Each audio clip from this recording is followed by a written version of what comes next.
જે તમારા નામથી જી રાજુ રાજેશ ગોહિલ નામ છે મારું. હાલ હું બોમ્બેથી જામનગરની ફ્લાઇટમાં આવી રહ્યો છું અને બોમ્બેથી જામનગર લગભગ સવારના 11:15 ફ્લાઇટ ઉપડી અને 12:15 એવરેજ અહીંયા પહોંચી છે. પણ જ્યાં સુધી અમે નીચે ઉતર્યા ત્યાં સુધી અમને કોઈ એવો સંદેશ નહોતો.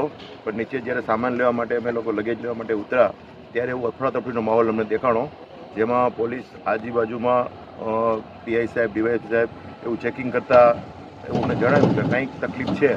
પછી અમે પૂછતા એવું લાગ્યું કે બોમ્બની ધમકી મળી છે, એના અનુસંધાને આટલું ચેકિંગ છે.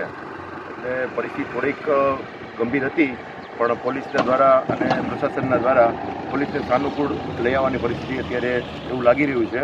અને જે લોકો જામનગરથી બોમ્બે જઈ રહ્યા હતા એ બધા પેસેન્જરોને ચોગાનમાં લઈ આવી અને એનો સામાન ફરીથી રીચેક કરવામાં આવી રહ્યો છે. અત્યારે એવું લાગે છે કે પરિસ્થિતિ અનુકૂળ છે. તમે કઈ ફ્લાઇટમાં આવ્યા ને કેટલા વાગે અહીં પહોંચ્યા હતા? IC 647 11:15 જે બોમ્બેથી જામનગર આવે છે એ ફ્લાઇટમાં આવી ગયો.